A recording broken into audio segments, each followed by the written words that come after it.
Hola, ¿cómo están? Un saludo para todos. Continuamos con nuestro tema que estábamos revisando la clase pasada. Recuerden que comenzamos a hablar de los indicadores de rentabilidad. Y rápidamente voy a hacer un breve repaso de los dos indicadores que vimos anteriormente, que son la rentabilidad al activo solo, pues, o a secas, o rentabilidad al activo antes de impuestos, digamos, los dos nombres con los que se le conoce usualmente. Y recuerden que esta rentabilidad básicamente es el rendimiento que se genera para cubrir los costos de las fuentes de financiación, es decir, para darle, digamos, la rentabilidad que esperan los accionistas, los financiadores, perdón. Y esos financiadores entonces incluyen a los accionistas, a los acreedores financieros y a un socio obligatorio que hemos estado hablando, que es el Estado, ¿cierto? Entonces, en este primer indicador se incluye ese dinero que se le debe entregar al socio obligatorio, que es el Estado. Después hablamos de la rentabilidad del activo neto, o la rentabilidad del activo después de impuestos.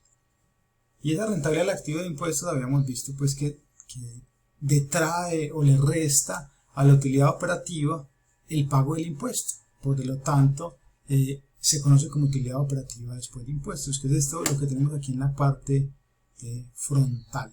¿Sí? Lo que tenemos ahí en la parte frontal superior de la fórmula. En el denominador, en el numerador, tenemos utilidad operativa y le multiplicamos por 1 menos t, por ese escudo fiscal que nos muestra que a la utilidad operativa se le detrae o se le sustrae el pago de impuestos, y lo que queda es el neto para, ahora sí, las fuentes de financiación que realmente le entregaron dinero a la organización. Y eso en ambos casos se compara con el activo.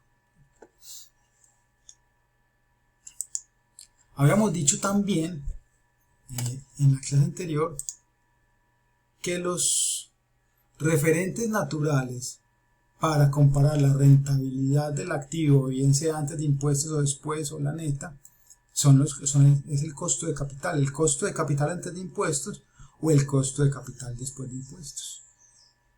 ¿Qué significa o qué debería pasar más bien? ¿Qué debería pasar? Que la rentabilidad del activo, cualquiera sea la que estemos analizando, debería ser superior o igual a ese costo de capital. Que lo que yo soy capaz de generar de rendimientos es mayor, que lo que me valen los recursos. Repito, que lo que soy capaz de generar de rendimientos dentro de la organización es superior o mayor a lo que me valen los recursos, ¿cierto? Es un tema muy importante. Vamos ahora a hablar entonces de la rentabilidad de una fuente de financiación, específicamente la rentabilidad del patrimonio. Y esa rentabilidad del patrimonio entonces nos permite entender si la organización sí está generando el rendimiento que esperan los accionistas. Aquí lo que estoy tratando de determinar es si la organización está generando la rentabilidad o el rendimiento que exigen los accionistas por su inversión. Ah, profesor, ¿y por qué no aparece dentro de las rentabilidades de los acreedores financieros? Ahí les dejo esa pregunta. Recuerden que esto es la manera como vamos a ver esta clase del lunes. Espero poder estar conectado pues en este momento, viéndolo también con ustedes y responder estas preguntas en la sesión. Ya como les voy a escribir, les escribí en el correo, esto es, digamos, una contingencia, llamémoslo así, o en el caso de que se presente esa contingencia por los problemas de conexión. ¿Listo? Entonces, cuando estemos hablando, quiero que me preguntan, profesor, esta pregunta, que me respondan la pregunta que les acabo de hacer. ¿Por qué no aparece por ahí la rentabilidad de los acreedores financieros? ¿Dónde se mide esa rentabilidad de los acreedores financieros? Entonces, quiero escucharlo de parte de ustedes. Entonces, pues vamos acá, rentabilidad del patrimonio, es decir, la rentabilidad para los accionistas. Entender si el rendimiento que genera el negocio es capaz de cubrir las expectativas de rentabilidad de los accionistas. Ya lo hemos hablado en la clase. Cuando uno, como inversionista o un accionista, no solamente ustedes, sino cualquier accionista, hace una inversión en una compañía, pues no lo hace usualmente, pues o generalmente no lo hace por decir que tengo una empresa o por generar empleo solamente, ¿cierto? Sino que hay una búsqueda de rentabilidad detrás de esa inversión. Entonces comencemos hablando de la rentabilidad del patrimonio, de la manera de calcularlo. Entonces miren, esta rentabilidad del patrimonio se calcula en el numerador utilizando la utilidad neta y en el denominador tenemos el patrimonio, ¿cierto?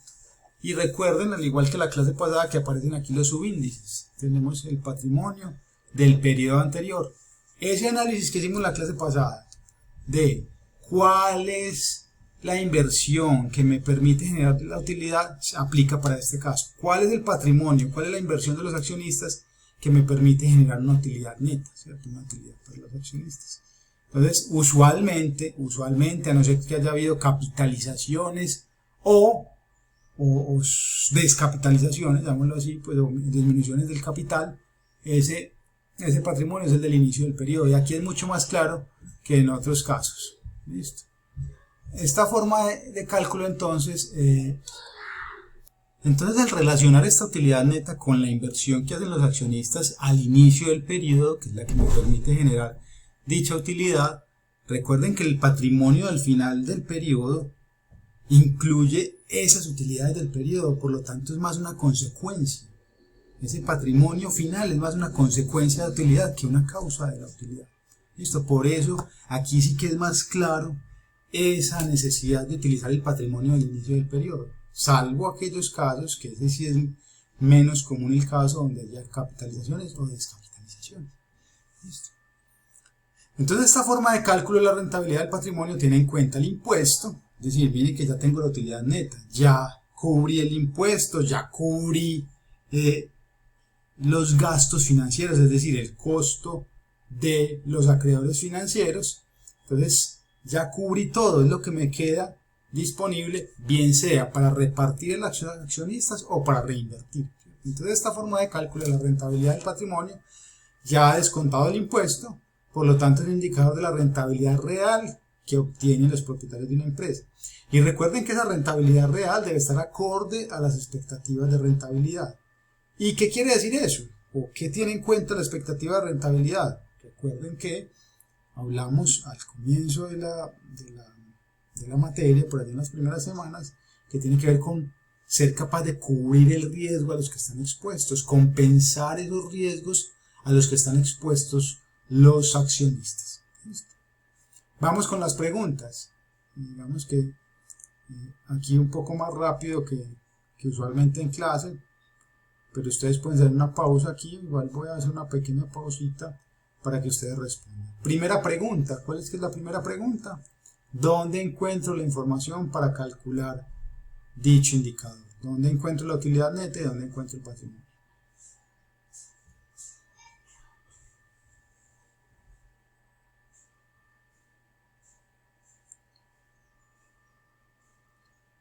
Entonces, la respuesta que deben haber dado es la siguiente: la utilidad neta está en el estado de resultados y el patrimonio lo encuentro en el estado de situación financiera.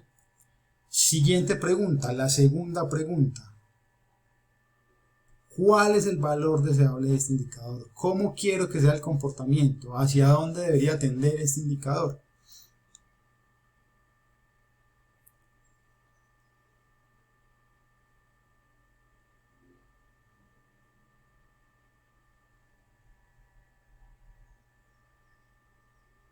Y en este caso la respuesta, al igual que en los indicadores anteriores, es que sea lo más alto posible, ¿cierto? Que sea lo más alto posible. Y hablábamos de valores, ¿cierto? En la clase pasada hablábamos de algunos valores para la rentabilidad del activo y dijimos que no es usual que uno tenga rentabilidades muy altas, pues digamos muy altas, hablo en términos, esto es relativo, pero hablábamos de valores de 0.5, ¿cierto? Poco probable, o mayor que 1, que también fue un valor que mencionamos en la clase anterior, pues mucho menos. Aquí la rentabilidad difícilmente puede superar el 100%, en los casos que mencionamos en la clase pasada. Pero sí debería ser cómo. Díganme ustedes, vayan pensando esta pregunta, ya va a ser la pausa para que traten de responderse. ¿Cómo creen que debería ser esta rentabilidad frente a la rentabilidad del activo? ¿Cuál? Y para responder esta pregunta, de acuerdo con lo que vimos anteriormente, deben pensar quién corre más riesgos. ¿Quién corre más riesgos al invertir en una empresa? ¿Los accionistas o los acreedores financieros?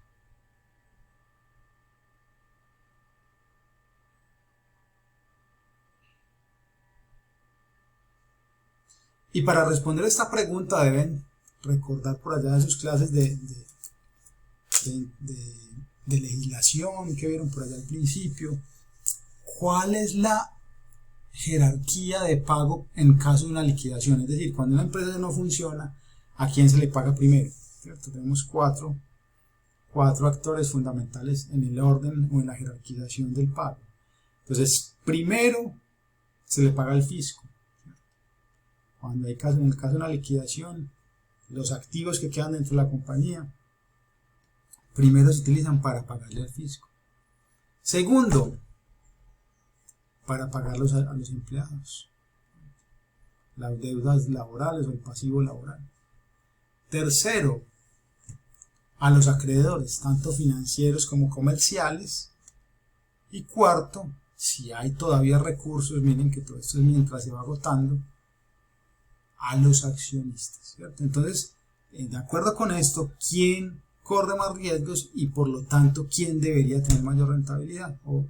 Y esto nos ayuda a responder la pregunta de si la rentabilidad del patrimonio debería, no siempre lo es, pero debería ser mayor o no que la rentabilidad del activo. Y tercera pregunta, ¿cómo se interpreta? Ya saben pues con la dinámica que estamos llevando que esta pregunta la vamos a responder primero calculando el indicador y luego pues cuando tengamos el valor lo vamos a interpretar.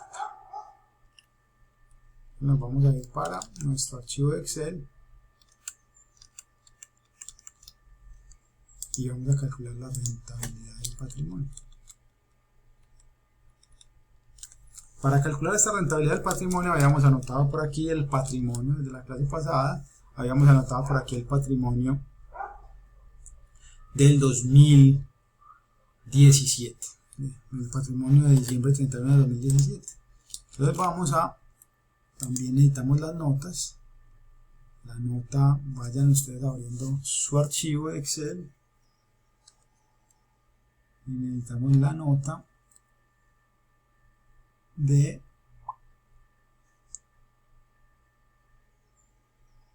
ENCA, el informe de gestión de ENCA.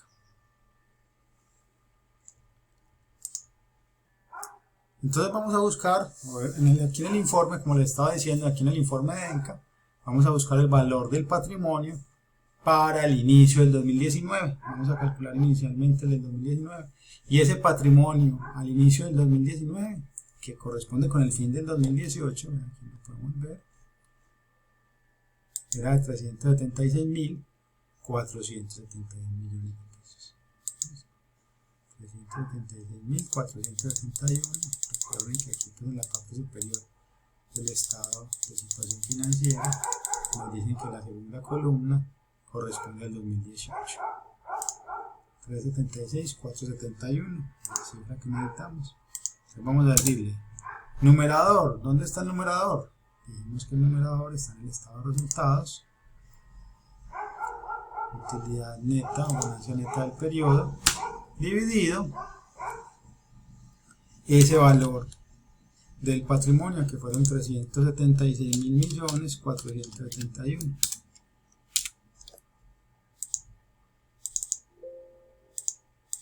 Y vemos que la rentabilidad del patrimonio para el 2019 fue de 3.98%.